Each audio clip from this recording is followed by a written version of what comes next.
Before the rain fell, there was a world.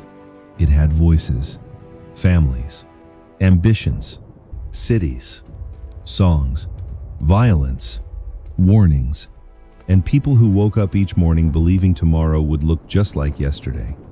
Before the ark was sealed, before the waters rose, before the mountains disappeared beneath the flood, there was a world that seemed permanent, a world that had grown strong, a world that had learned to build, to rule, to desire, to take, to dominate. And then, according to Genesis, that world was gone. The flood did not come into an empty earth. It came into a world full of life. And that is what makes the story so haunting. Because the lost world before the flood was not lost because it was weak. It was lost because it became corrupt. It was lost because violence became normal. It was lost because warnings were ignored until the sound of rain began to fall. But what was that world really like? What kind of world stood at the edge of Noah's flood? And why does the Bible describe it with such heavy words? To understand the flood, we cannot begin with the water. We have to begin with the world. The water came to cleanse. Genesis does not describe the world before the flood with long details about its cities, its roads, its kings, or its inventions. It does something more powerful. It gives us a moral diagnosis. The earth was corrupt. The earth was filled with violence. Humanity had turned inward, downward, and away from God. Those words are simple, but they are heavy. Corruption does not always begin with chaos in the streets.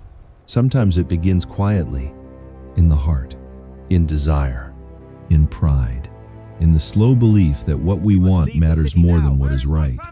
A world does not become lost in a single day. It drifts. One compromise becomes normal. One act of violence becomes accepted. One generation teaches the next to admire strength more than mercy.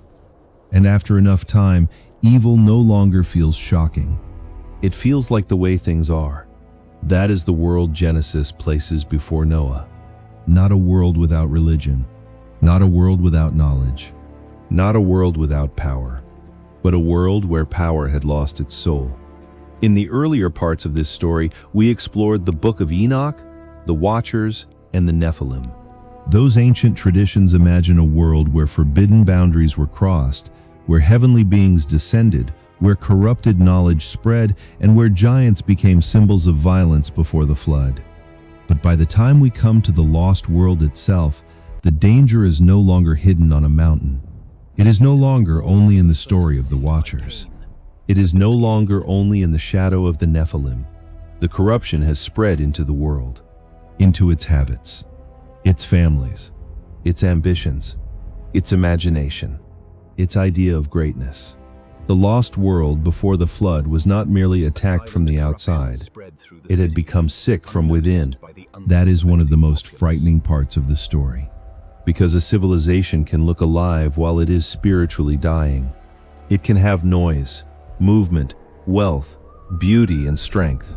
It can have people buying, selling, building, marrying, planning, dreaming. And still, beneath all of it, something can be deeply wrong. The flood story forces us to ask a question we often avoid. What if a world can become so corrupt that continuing as it is becomes its own form of destruction?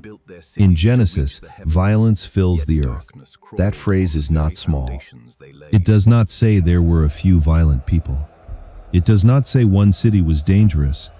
It says the earth was filled with violence. Violence had become part of the atmosphere. The strong crushed the weak. Power became its own justification. The human heart became a place where evil was imagined, planned, and repeated. And when violence becomes normal, innocence becomes fragile. People learn to survive instead of trust. Families learn fear. Children inherit wounds they did not create. The cry of the weak rises into the heavens, and the world continues as if nothing is wrong. That is what makes the pre-flood world so dark. It is not only that evil existed. Evil has existed in every age. The darkness was that evil had become ordinary. A world becomes truly lost when it can no longer be surprised by its own corruption. when cruelty becomes entertainment, when domination becomes glory, when the powerful are admired simply because they are powerful, when the cries of the innocent become background noise, when people call violence strength and call pride greatness. That is the kind of world standing before the flood. And into that world, Genesis introduces one man, Noah. Noah is not introduced as a warrior. He is not described as the strongest man on earth. He is not a king. He does not conquer the violent world by force. He does not save civilization by becoming more powerful than the people around him. Genesis says something different. Noah found grace. Noah was righteous in his generation. Noah walked with God. Those words are quiet, but in a corrupt world, they are revolutionary. To walk with God when the world is walking away from him is not a small thing. To remain faithful when corruption becomes normal is not weakness, it is courage. Noah's life becomes a contrast. Around him is a world moving toward judgment. Within him is obedience. Around him is noise. Within him is listening. Around him is violence. Within him is a different way. That is why Noah matters. He is not the hero because he is impressive in the way the world measures greatness. He is the man who hears God when others do not. He is the man who obeys before the sky gives anyone else a reason to believe. Imagine that for a moment. A man building an ark before the rain. A man preparing for a judgment no one else can see. A man shaping wood while the world continues its celebrations, its violence, its plans, its laughter. Every strike of the tool becomes a warning. Every beam raised becomes a testimony. Every day the ark stands unfinished. The world is given time. That is another part of the flood story people often miss. The ark was not only a vessel of survival, it was a sign.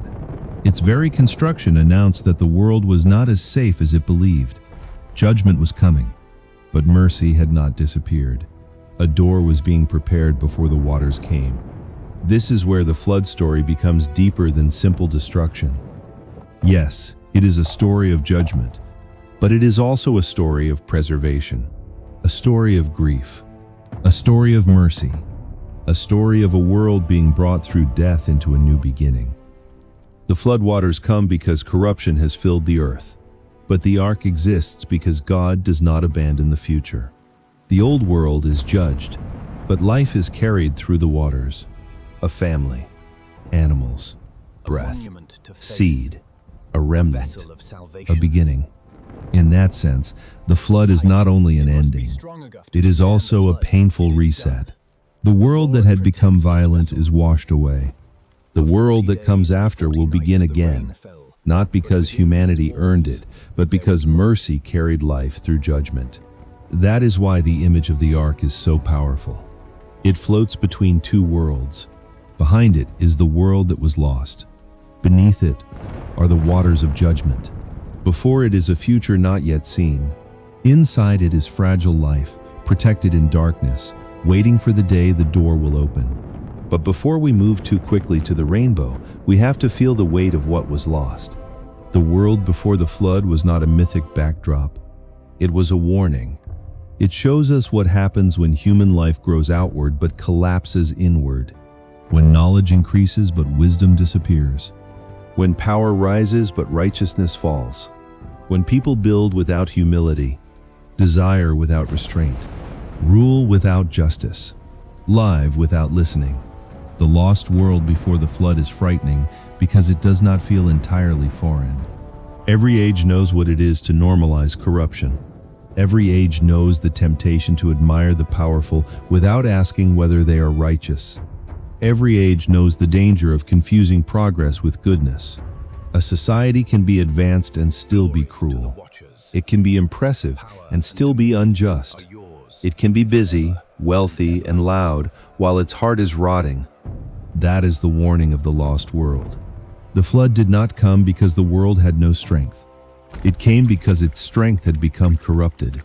It did not come because humanity had no imagination. It came because the imagination of the human heart had turned toward evil. It did not come because people were doing nothing. It came into a world full of activity, but empty of righteousness. And that may be the most uncomfortable part.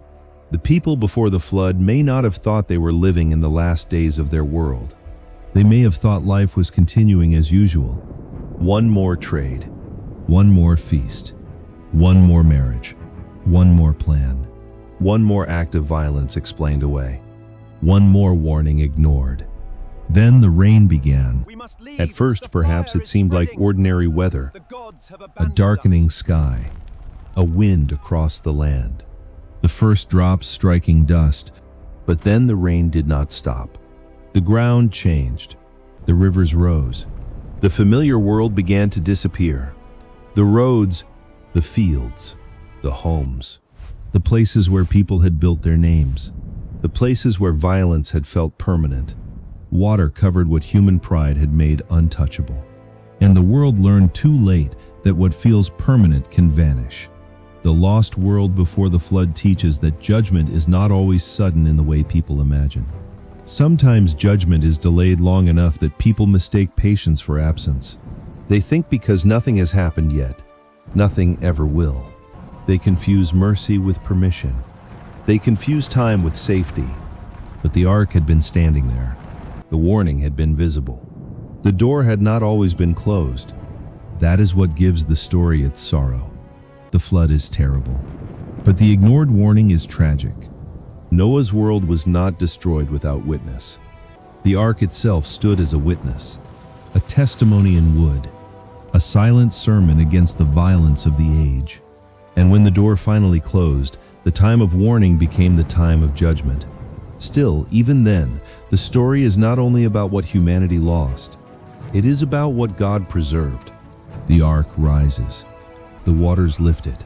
The world below disappears. But life is not extinguished. Inside the ark, the future breathes in the dark. That image matters, because biblical judgment is never merely about ending evil. It is also about making room for life again.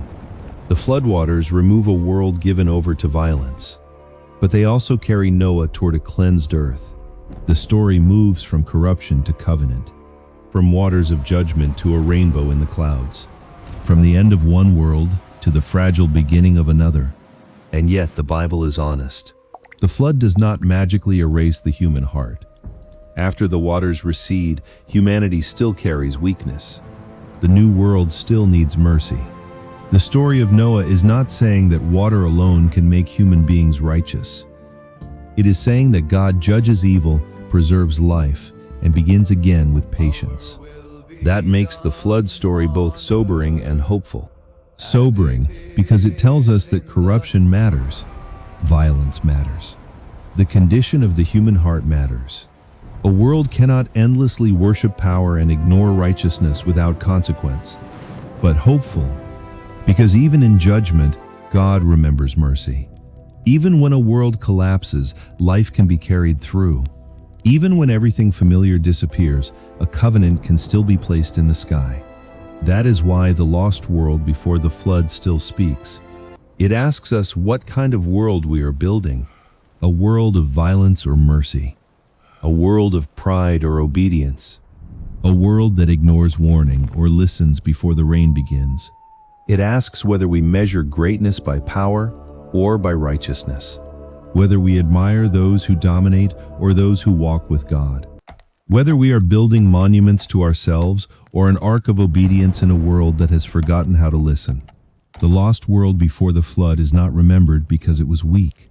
It is remembered because it became corrupt and called corruption strength. It is remembered because violence filled the earth while people continued living as if nothing was wrong. It is remembered because one man walked with God while an entire world walked toward judgment. And it is remembered because the waters came. They came over the fields, over the homes, over the places of violence, over the names people thought would last forever. The old world passed away, but the story did not end beneath the flood. Above the waters, the ark remained, a vessel in the storm. A sign that even when judgment falls, mercy can still carry life through the deep.